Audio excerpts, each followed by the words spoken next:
It's as compliant as anywhere in the world. Okay. So there are no recommendations for any improvements, though there were some.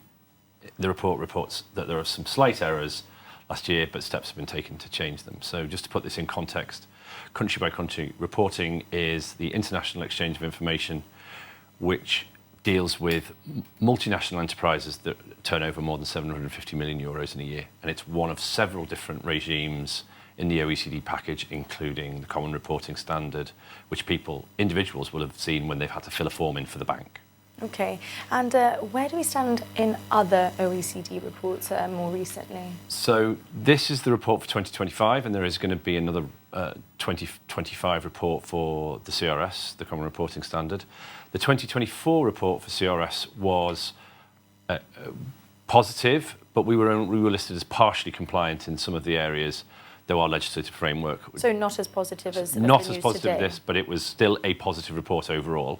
Okay. Now, the Commissioner of Income Tax has responded to that over the last few months with a lot of letters going out trying to encourage providers to up their quality of reporting and to reassess their advice. That's very positive because that regime's been around since 2016. People had got a bit used to just doing things the way they were doing things, and it needed a refresh. Okay. And the ITO has taken a positive lead in that. So do you expect we'll be fully compliant when it comes to the next report on CRS? Nobody can predict what the OECD thinks, but I think that we were definitely taking positive strides. And these are really complex regimes. Mm-hmm.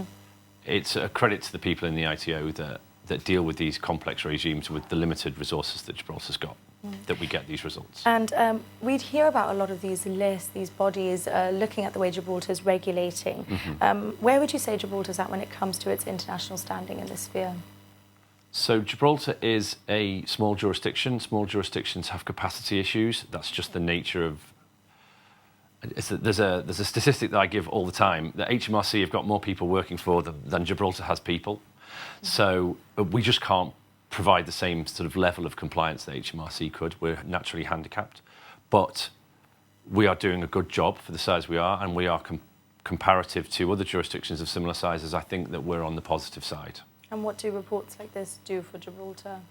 Well, even though it's not directly linked to things like the grey listing, because that's about AML, it sets the tone. Mm-hmm. If we're not compliant with the OECD, then we would get a reputation as a jurisdiction that's not compliant, and we would attract attention from other bodies. So I think this is all part of the positive shift that began in 2000 or so, with the shift away from offshore and onto onshore.